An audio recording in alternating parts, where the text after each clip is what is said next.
Road change, road আগে ছিল traffic signal. আগে কি ছিল? এখানে কয়টা বাতি দেখা যাইতেছে দেখো তো। প্রথম বাতি কি?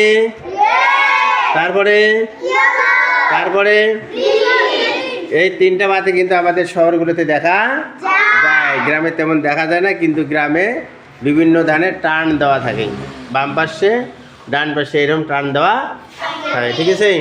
তাহলে যখন আমরা শহরগুলোতে চলাচল করবো, গাড়ি হোক আর হেঁটে হোক, যেভাবে হোক, কোনো মাইক্রোতে হোক, যেখানে আমরা চলে যাই না কেন, তখন আমাদেরকে দেখতে হবে যে লাল লাইটটা জ্বলছে কি না।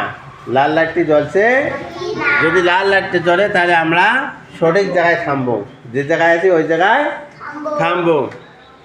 থামার পরে আমাদেরকে দেখতে হবে হলুদ বাতি জ্বলে কি না। যদি হলুদ বাতি জ্বলে তাহলে আমরা একটু কী করবো, আস্তে আস্তে ওই জায়গাতে ওয়েট করব যতক্ষণ না পর্যন্ত সবুজ বাতিটি জ্বলে। যখন আমাদের সবুজ বাতি জ্বলবে তখন আমরা সঠিক পথে যাওয়া শুরু করব। কোনো তাড়াহুড়ো করা যাবে না, আস্তে আস্তে যাইতে হবে। তাহলে আমরা সেফ, নিরাপদে থাকবো, কোনো ধরনের আমাদের দুর্ঘটনা ঘটবে না।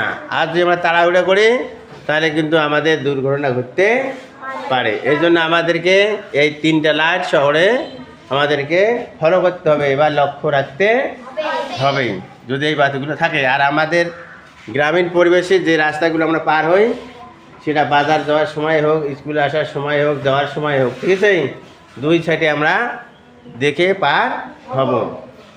তারপরে আমরা আস্তে আস্তে চলাচল করব, কোনো তাড়াহুড়ো করা যাবে না, নিজের বিপদ নিজে দেখে আনা যাবে না। আমরা সুন্দর করে দুই পাশে দেখে, দুই সাইডে দেখে চলাচল করব, রাস্তা পারাপার হব। Thank you, nice to meet you. তোমাদেরকে কেমন লাগলো? Okay, thank you.